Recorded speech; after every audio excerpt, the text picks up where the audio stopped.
Look at this story from the old Rochester Times-Union.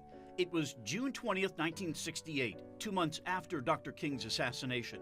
So the 6th grade graduation for these children was devoted to him. And the story reads, "The black boy speaks the hope of Martin Luther King, I have a dream." You had the big line? I did. You had the big line? I did.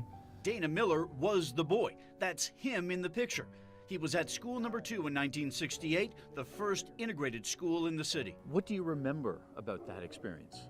Well, I remember being very different. I actually went to a different school in the neighborhood, and so we were brought into this school to be a part of that integrated classroom. He says integration at school number 2 was a great experience, but he also remembers the welcome committee when he got bused to Jefferson High School a few years later. Except they were welcoming us with bats and bricks and eggs. In 1968, 60% of city school students were white.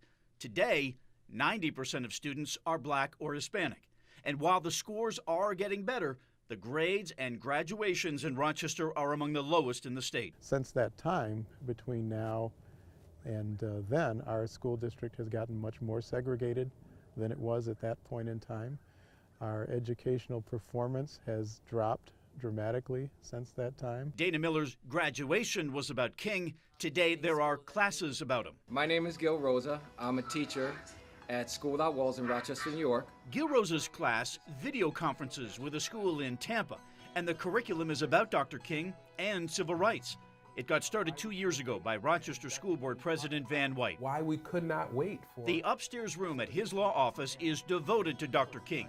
He has the first edition of every book he wrote, and one of them is autographed. This is going to sound ridiculous, but I feel like I'm in the presence of his greatness. If he came to Rochester today and looked at our schools, what do you think he would think? If he looked at our schools, I think he would be proud of our students who have overcome significant challenges. And I think rather than talk about how bad the schools are, he would build up hope first.